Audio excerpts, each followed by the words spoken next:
Bem-vindos ao Tech Hikers. Neste programa apresentaremos tecnologias inovadoras que vêm se desenvolvendo e se introduzindo cada vez mais ao nosso cotidiano. No primeiro episódio falaremos sobre a tecnologia de impressão 3D, como ela vem se desenvolvendo e como ela tem sido utilizada. Serão entrevistados um estudante que montou sua própria impressora, um professor que realiza pesquisas sobre esta inovação e um universitário que utiliza peças impressas em seus projetos. Conversaremos agora com o estudante de eletrônica Leonardo Torto, que tem em seu próprio quarto uma impressora 3D. Léo, o que te motivou a ter uma impressora 3D em casa? Bem, eu acho que a tecnologia 3D ela é muito interessante e nos últimos anos ela evoluiu muito, ao ponto de a gente poder ter uma impressora dessa em casa sem muitos problemas, sem muita dificuldade. E quando eu vi que já tinha suporte suficiente para que eu pudesse criar uma impressora dessa em casa, sem ter problemas, sem gastar muito dinheiro, eu resolvi criar porque realmente é muito interessante. É muito bom, muito interessante uma tecnologia dessa. E como você fez para montá-la? Bem, eu li vários manuais que estão disponíveis na RipRap.org, que é uma organização internacional que busca divulgar a tecnologia de impressão 3D, e eles criaram a primeira impressora 3D caseira. E eu comprei, e a partir dali eu vi vários manuais e descobri onde eu poderia comprar peças, comprar as placas de circuito que controlam a impressora, o filamento e várias outras peças. E algumas delas eu comprei aqui no Brasil, com um colega daqui que já tinha uma impressora dessa, que ele imprimiu algumas peças da impressora para mim, que são essas peças laranjas que estão aqui do lado. E qual foi o custo total? Eu gastei aproximadamente R$ 1.500, juntando já os impostos e tudo mais. O que pode ser impresso e qual a utilização das peças? Você pode imprimir qualquer coisa, desde que ela caiba na superfície da impressora, que é de mais ou menos 170 por 170 milímetros por 70 de altura. Desde que caiba, você pode imprimir. E é sem limite, não tem limite do que pode ser impresso. E quais materiais você costuma utilizar? Eu costumo utilizar principalmente PLA e ABS. PLA é um plástico biodegradável, que não é tão recente assim, mas ele não é muito utilizado. E ABS é um plástico derivado de petróleo, que é largamente utilizado hoje em dia, em todo tipo de produto. Mas hoje em dia estão nascendo vários outros tipos de plástico, como por exemplo madeira, plásticos que imitam com alta perfeição pedra, nylon, e o limite é a imaginação dos inventores. Qualquer um pode ter uma impressora 3D em casa? Hoje em dia existem várias empresas que se especializaram na produção de impressoras 3D caseiras. E mesmo aqui no Brasil, existem 3 empresas que criam que vendem essa tecnologia. Nos Estados Unidos também, nos Estados Unidos e na Europa, muito popular. Ásia, muito mais. Qual a expectativa da popularização da tecnologia 3D no Brasil? Bem, eu acho que o limite, hoje em dia, é o conhecimento das pessoas. Quando as pessoas começarem a se interessar e começarem a ver começarem a ver uma utilidade na tecnologia, vai deslanchar com certeza. Ao recente caso da impressão de uma arma de fogo com a tecnologia 3D, qual a sua opinião sobre isso? Bem, eu acho que a arma impressa em 3D, ela não trará muito benefício a essa tecnologia. Provavelmente vai trazer muito mais rejeição a ela por causa dessa possibilidade que ela ganhou. Eu não acho que isso vai trazer qualquer benefício a nenhuma pessoa. Com certeza é uma coisa que poderia ter sido evitada. Estamos aqui com Gilberto Castelo Branco, que é professor de desenho da Engenharia do Cefet-RJ, que vai nos esclarecer melhor sobre a tecnologia da impressão 3D. Boa tarde, professor. O senhor poderia nos explicar melhor o que é a tecnologia da impressão 3D? Boa tarde, Vitória. Eu tenho prazer em receber vocês aqui e falar sobre a tecnologia de impressão 3D ou a tecnologia de prototipagem rápida. Primeiramente, só para esclarecer, essa tecnologia ela é disponível aqui no Cefet já há 2 anos. Nós fizemos investimento em 2 máquinas, uma delas fica lá embaixo na coordenação de mecânica de 2º grau, a outra máquina fica aqui em cima, nos laboratórios da coordenadoria dos laboratórios de análise numérica, conhecido também como COLAN, para agregar a área de prototipagem às tecnologias de CAD, CAD e CAM, que foi o princípio básico pelo qual nós norteamos a criação do laboratório. A tecnologia de prototipagem em 3 dimensões é basicamente um avanço sobre a tecnologia que nós dispunhamos para, por exemplo, as impressoras que a gente usa em casa atualmente. O que aconteceu foi que nós dispusemos um movimento em X e Y e agregou-se uma cabeça de impressão onde se tornou possível, com as pesquisas, a deposição de materiais. Inicialmente, o que surgiu foi a sinterização por laser. Ou seja, se usava determinadas frequências de laser para sensibilizar polímeros e construir protótipos. Ao longo dos anos, essa tecnologia evoluiu na direção de materiais fotopolimerizáveis também, com ultravioleta, e o último grupo dessas tecnologias que surgiu foi a deposição de material plástico fundido. Então, como é que funciona? É o caso dessa máquina aqui atrás. Chama-se FDM em inglês, Fused Deposition Material. Como é que funciona essa tecnologia? Eu tenho um filamento plástico, ela vem normalmente bobinada na forma de um cartucho com filamento plástico. Esse filamento ele passa por um extrusor, ou seja, eu tenho um indutor de calor em torno desse filamento introduzido num bico, ele se liquefaz e ele é dispensado sobre uma bandeja em camadas. Tá certo? Então, na verdade, eu tenho movimento X e Y com a cabeça de impressão e a bandeja ela vai descendo conforme você vai depositando camadas. De início, eu consigo ir depositando o material passo a passo até concluir a forma desejada, a geometria desejada. Então, a história da impressão 3D é que eu vou fazendo em camadas a deposição de material até obter uma geometria tridimensional. Eu parto de um fatiamento em 2 dimensões e vou colocando camada por camada até obter o material final. Quais são os materiais utilizáveis hoje? Os materiais utilizados atualmente para fabricação em tecnologia 3D, a maioria deles são polímeros.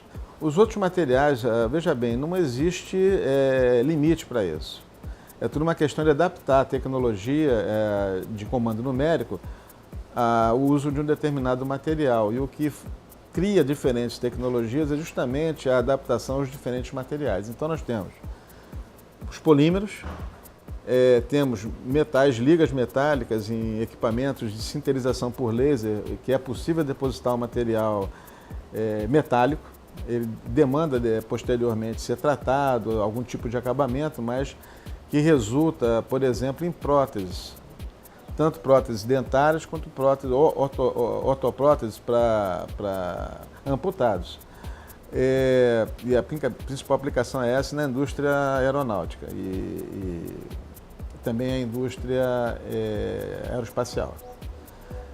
Além disso, existe hoje a capacidade de sinterização de areia. Então, antigamente a gente produzia moldes de areia para fazer fundição e hoje em dia existe um equipamento que executa esse processo de criação do molde da mesma maneira que a gente faz a impressão 3D.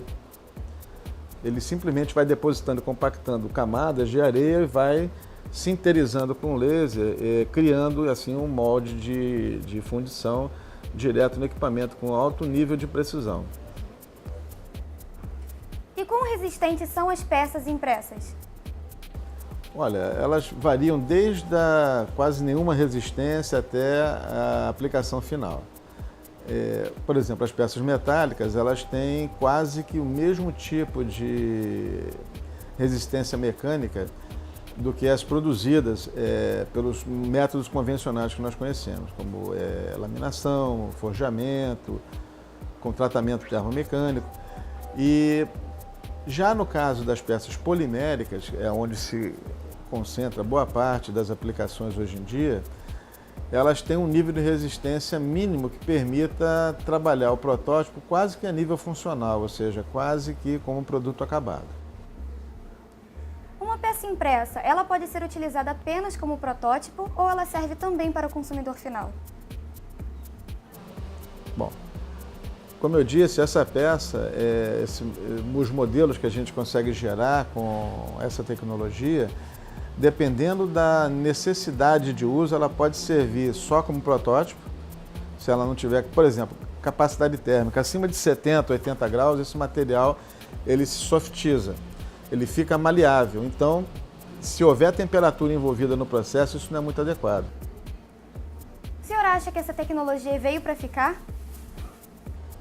Com certeza ela veio para ficar, principalmente com os equipamentos mais sofisticados, que operam com laser e sintetização de metais, porque eu consigo as partes definitivas direto da máquina. Mas veio para ficar porque ela substitui uma série de processos convencionais com peças de alta complexidade. Peças de baixa complexidade, o custo de produção usando tecnologia convencional é mais viável, mas para coisas de alta complexidade, principalmente na indústria aeroespacial, com certeza essa tecnologia veio para substituir boa parte do que a gente faz em termos de produção hoje em dia.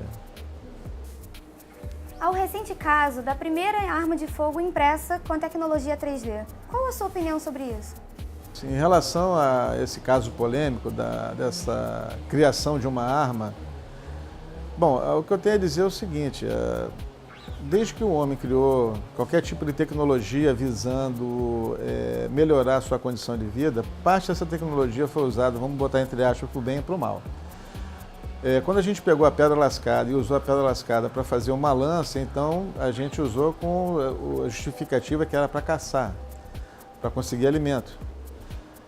Mas, ao mesmo tempo, descobriu que era bom usar aquilo ali para se defender ou para atacar em busca de outros recursos. Então, na prática, o uso dessa tecnologia como arma de fogo, para geração de uma arma de fogo, há que se pensar em termos de controlar o que está acontecendo, mas não acho que seja o caso de se impedir isso. Ou seja, a tecnologia foi criada justamente para possibilitar o desenvolvimento de protótipos.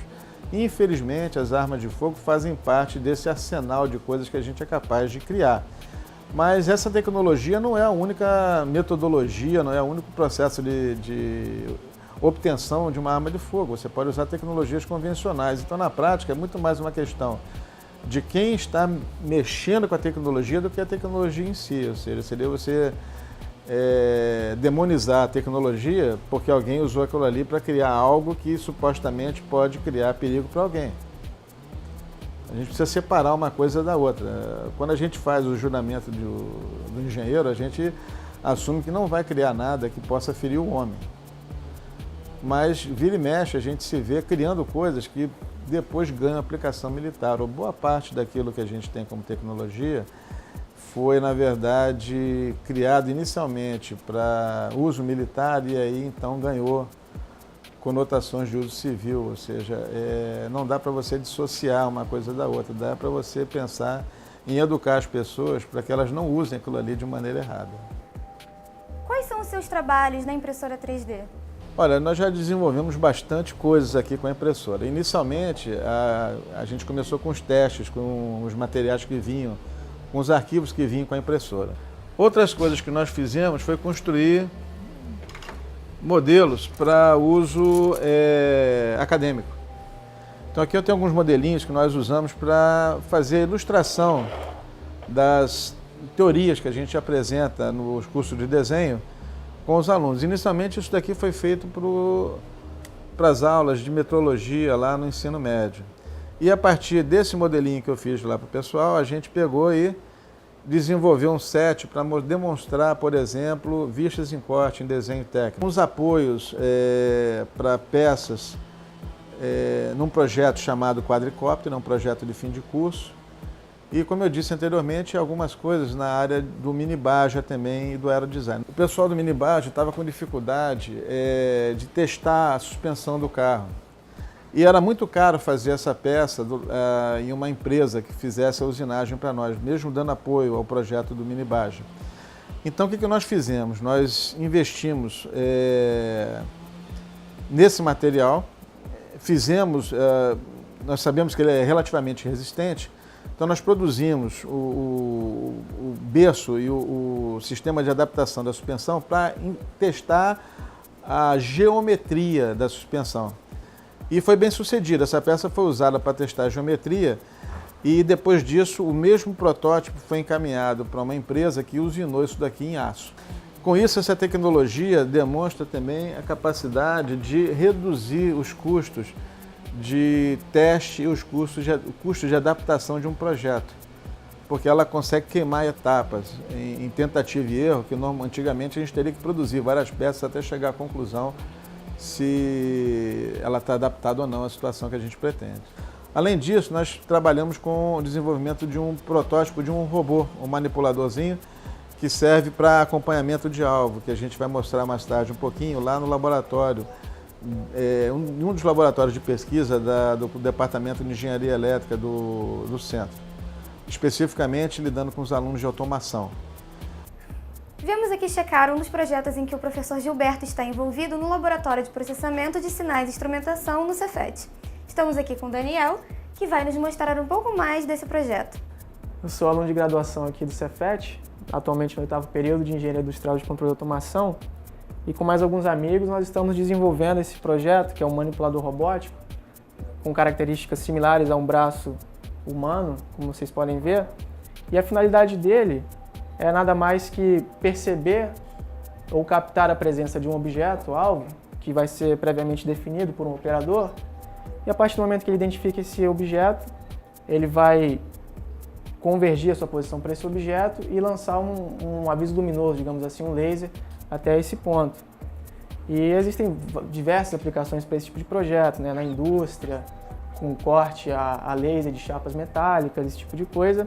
Na área também de medicina, onde você pode cortar com muito mais precisão, né, o tecido humano para fazer cirurgias melhores sucedidas, né, com uma chance de erro menor do que o que vem ocorrendo quando o ser humano tenta por si só efetuar esse tipo de operação. Temos aqui um modelo feito na impressora 3D, que já foi demonstrado previamente, né, e a gente vê aqui como vai ser o funcionamento dele. Basicamente ele tem 2 graus de liberdade, e com o objetivo então de focar, né, a presença de um objeto e marcar esse objeto. Este foi o primeiro Tech Hikers. Até o próximo episódio.